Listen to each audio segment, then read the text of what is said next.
Class 11 students, hope आप लोग बहुत अच्छे होंगे। आज हम कंटिन्यू करेंगे हमारी प्रोड्यूसर्स यूनिट का 4th चैप्टर यानी कि प्रोड्यूसर्स इक्विलिब्रियम। हम लोग अभी तक इस यूनिट में 3 चैप्टर कंप्लीट कर चुके हैं, वो है production function, cost and revenue.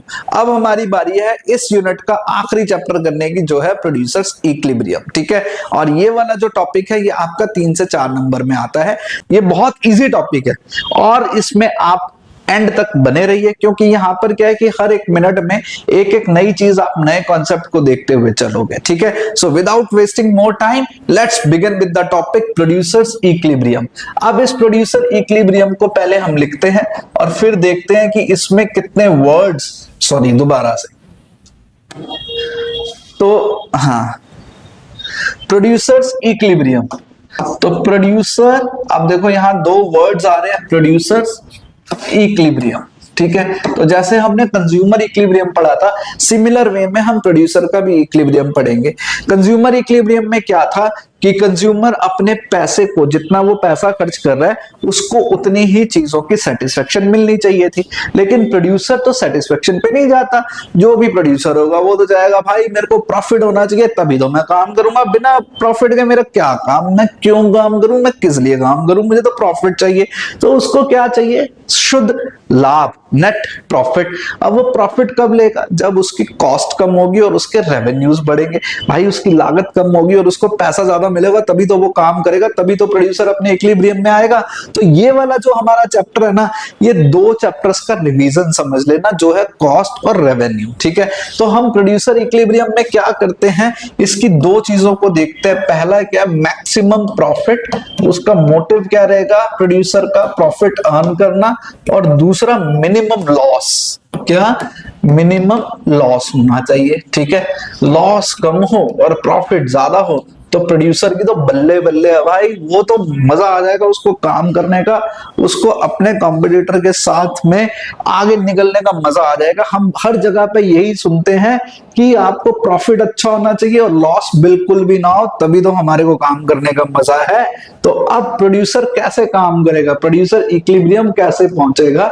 जहां पर उसकी कॉस्ट कम हो और उसको मिलने वाला जो रेवेन्यू है वो ज्यादा हो। ठीक है, तो प्रॉफिट अर्न कैसे किया जाता है? How to calculate the profit? Profit को कैलकुलेट कैसे करेंगे?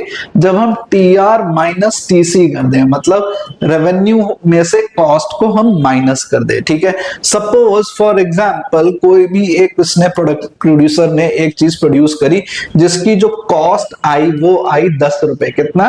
10 रुपए। ठीक है, लेकिन उससे मिलने वाला जो उसको रेवेन्यू था, जो रेवेन्यू मिला भैया, वो मिला उसको 15 रुपए का। ठीक है, अब हम कह रहे हैं TR माइनस TC, तो रेवेन्यू में से कॉस्ट माइनस कर देंगे तो उसको 5 रुपए क्या मिल रहा है? Net profit. खुशियां मनाओ भाई, चिल्लाओ, झूमो, नाचो, गाओ, क्योंकि ये हमारा प्रोड्यूसर जो है अपने इक्विलिब्रियम में पहुंच गया है। इसको पता चल गया है कि भाई मेरे को प्रॉफिट हो रहा है।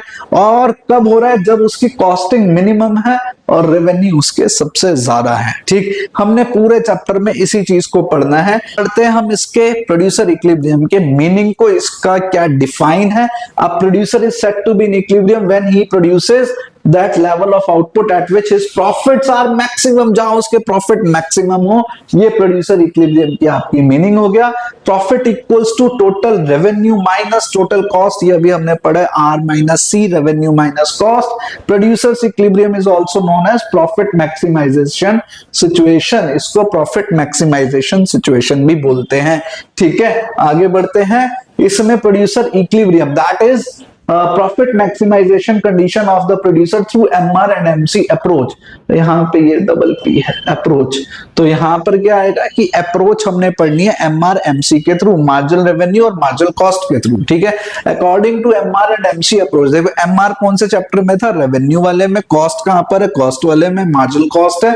Of a firm is said to be in equilibrium when it satisfy the following 2 conditions. जब वो 2 कंडीशंस को सेटिस्फाई करे, पहला तो MR इक्वल्स टू MC और MR is less than slope of MC, मतलब MR जो है MC के स्लोप से नीचे होना चाहिए, रेवेन्यू मार्जिनल रेवेन्यू जो है वो मार्जिनल कॉस्ट से नीचे होना चाहिए तब। अब सेकंड कंडीशन का क्या मतलब है, MC is greater than MR after the output level where MR equals to MC। ये अभी हम जब डायग्राम करेंगे तब आपको समझ आ जाएगी पूरी बात।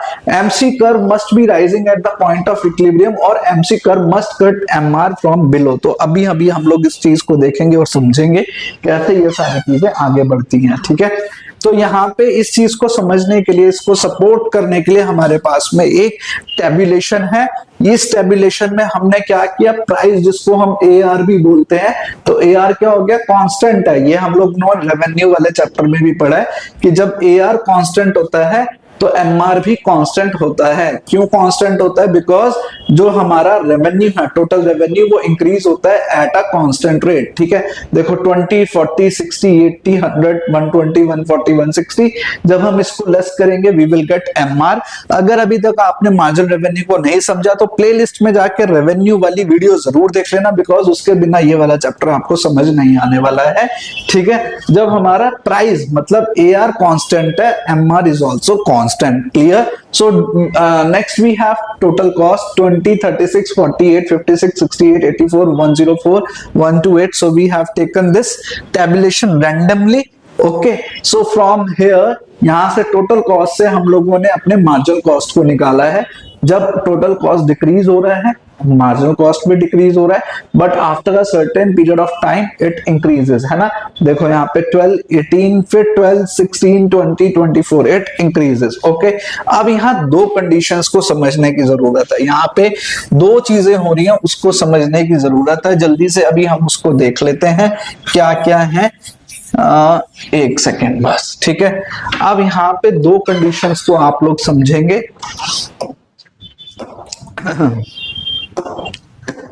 पहली कंडीशन क्या हो रही है, हमने बोला MC इक्वल्स टू MR, तो MC इक्वल्स टू MR यहां पर हो रहा है, देखो MC इक्वल्स टू MR, ठीक है। फिर एक हो रहा है यहां पर MC इक्वल्स टू MR, लेकिन इसके बाद क्या हुआ यहां पे देखना जरूरी है। इसके बाद MC तो बढ़ गया, MC बढ़ गया और MR नीचे रह गया। तो हमने यहां पे अभी पीछे क्या बोला है कि where MR equals to MC, उसके बाद क्या हो रहा है, MC curve must be rising the point of equilibrium और MC curve cut MR curve from below, clear. तो यहां वाली कंडीशन पे, इस वाली कंडीशन पे MC equals to MR है, but this is not the condition of producer equilibrium, but this is not the condition of producer equilibrium। producer equilibrium कहां पर है, जहां ये 20-20 है, ठीक है। जहां ये 20-20 हो गया, ये इक्विलिब्रियम हो गया, और इसके बाद MC ग्रेटर देन MR होना चाहिए, या फिर MR is less than MC। हमने दोनों ही पॉइंट में यही वाली चीज आएगी, ठीक है, कि जहां पर इक्विलिब्रियम हो रहा है 20-20, यहां पर भी है, यहां पर भी है, but this is not the case of equilibrium, because after that MC is less than MR। जबकि प्रोड्यूसर इक्विलिब्रियम की कंडीशन क्या कहती है, जहां पर MC इक्वल्स टू MR है, इसके बाद में क्या होना चाहिए, MC मस्ट बी राइजिंग और MC ग्रेटर देन MR, ठीक है। ये वाली कंडीशन जहां पे फुलफिल होगी वो कंडीशन हमारी प्रोड्यूसर इक्विलिब्रियम की कहलाएगी, ठीक है। देखो यहां पर क्या है, इक्विलिब्रियम की कंडीशन को समझते हैं। MR is the additional revenue from selling one more unit of output of a good, MC is the additional cost of producing one more unit of the good, ठीक है। दोनों ही हमने ये पहले भी पढ़ चुकी हैं। अब यहां पर क्या है, MC इक्वल्स टू MR, इस कंडीशन को समझते हैं। A producer of a firm starts productive when it finds that MC equals to MR. It will continue to produce as long as MR become equal to MC. तो पहले क्या हो रहा है, when it finds that, जहां पर देखते हैं कि MR greater than MC है, लेकिन वो तब तक कंटिन्यू करता है जब तक कि MR equals to MC ना हो जाए। At that level of output, good first condition, that is MC equals to MR satisfied ना हो, क्लियर। अब यहाँ पे हमारी सेकंड कंडीशन है कि MC greater than MR after MC equals to MR of output, मतलब MC इक्वल्स टू MR के बाद MC बढ़ना क्यों चाहिए। तो इसका एक्सप्लेनेशन क्या है, इसको बिल्कुल एज इट इज आपको याद करना बहुत इंपॉर्टेंट है, और ये 3 to 4 मार्क में यही वाली कंडीशन आपको पूछी जाती है। तो आप इसका स्क्रीनशॉट लेकर अपने पास सेव कर लो और इसको याद कर लो, ठीक है। Whether whether a producer is in equilibrium or not, it will depend upon the condition that beyond that level of output MC must be more than MR and before that level of output MC must be less than MR। तो देखो यहाँ पे क्या चीजें कह रहा है, इसको समझना जरूरी है, ये टेक्निकल लैंग्वेज है।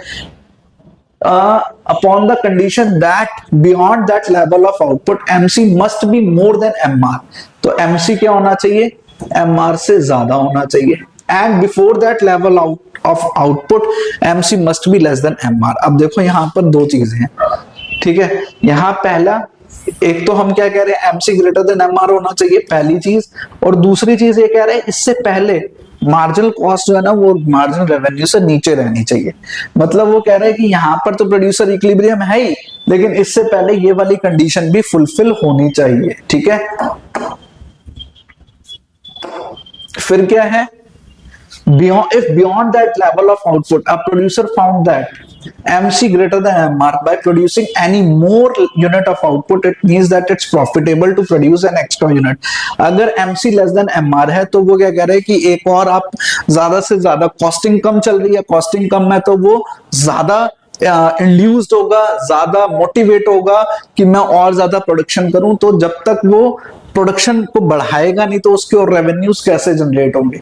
When MC is greater than MR, beyond MC is equals to MR level of output, it means that the unprofitable to produce an extra unit, it starts reducing the level of output until MR equals to MC। अगर MC greater than MR हो जाता है, अगर cost revenue से ज्यादा बढ़ जाती है तो प्रोड्यूसर क्या करेगा, प्रोड्यूसर करेगा क्या कि वो अपने प्रोडक्शन को कम कर देगा। क्यों कम कर देगा, क्योंकि यहाँ उसकी कॉस्ट ज्यादा है और रेवेन्यू कम है, और वो तब तक करता रहेगा जब तक कि MR इक्वल्स टू MC ना हो जाए, ठीक है। नेक्स्ट है हमारे पास में इसका ग्राफिकल प्रेजेंटेशन, ठीक। अब इस ग्राफिकल प्रेजेंटेशन को समझने के लिए मैं आपको एक और ग्राफ बनाकर दिखाता हूं इसी का, ठीक है। देखो यहां पर ये हमने डायग्राम ड्रॉ किया, ये हो गया हमारा MR, ठीक है। MC कर्व हमें पता है नीचे U शेप का होता है और उसके बाद राइज कर जाता है।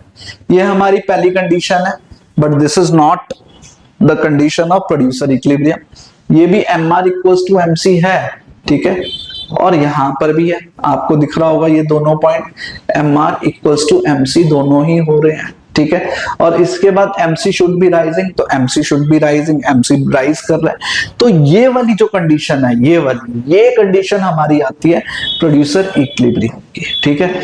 ये कंडीशन नहीं आएगी, ये वाली कंडीशन आएगी। देखो ये हमारा पॉइंट A है जहां पर AR या MR इक्वल्स टू MC हो गया, अगर P लिखा है तो ये AR है, और AR इक्वल्स टू MR और MR इक्वल्स टू MC है, ठीक। इसके बाद ये नीचे है, MC नीचे है।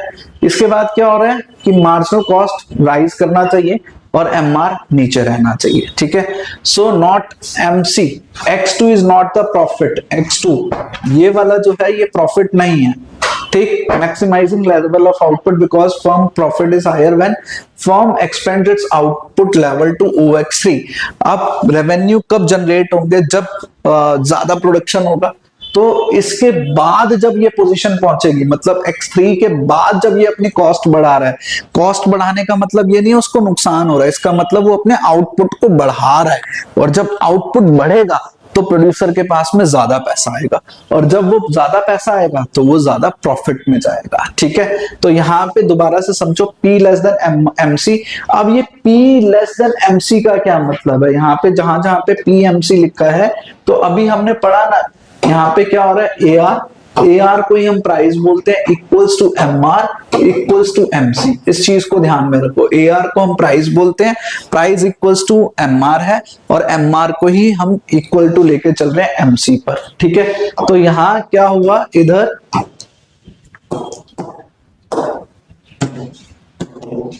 हाँ ठीक है। तो ये इसकी एक्सप्लेनेशन है, एक बार आप इसका स्क्रीनशॉट ले लो और फिर हम आगे बढ़ते हैं। क्लियर। नेक्स्ट है हमारा, देखो यहाँ पर एक क्वेश्चन है, find out the equilibrium output level of the level from the following data. हमारे को टोटल रेवेन्यू गिवन है, TR ये गिवन है, ठीक है। इसमें से हम MR निकाल देंगे 8, 16 माइनस 8, इसको माइनस करेंगे, इसको माइनस करेंगे तो ये 8 MR कांस्टेंट हो गया।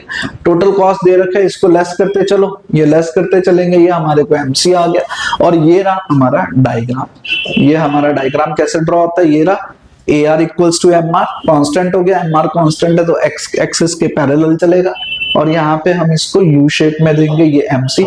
तो ये जो फर्स्ट पोजीशन है ए वाला point, this is not producer equilibrium, this is the producer equilibrium. क्यों? क्योंकि इससे पहले कॉस्ट नीचे है, रेवेन्यू ज्यादा है, इसके बाद होगा MC इक्वल्स टू MR, और यहाँ पर MC ग्रेटर देन MR। तो ये वाली जो कंडीशन आती है, ये दो कंडीशन, ये हमारी प्रोड्यूसर इक्विलिब्रियम की कंडीशन कहलाती है। ठीक है, तो यही है बस इसमें टॉपिक, इससे ज्यादा इसमें कुछ भी नहीं है। तो होप आप लोगों को ये वीडियो बहुत अच्छी लगी होगी, आपका चैप्टर जल्दी से क्लियर हो गया। बहुत आसान टॉपिक है, 3 to 4 मार्क का टॉपिक आता है, इससे ज्यादा इसकी वेटेज भी नहीं है, और ये समझ लो ये फ्री के मार्क्स है। जैसे आप खाना खाने के लिए गए, दाल सब्जी के साथ आपने सलाद ले लिया, पापड़ ले लिया, तो ये वैसा टॉपिक है, इसको वैसे ही ट्रीट करना है। ठीक है, तो मिलते हैं नेक्स्ट वीडियो में एक नए टॉपिक के साथ। Till then good bye, take care of your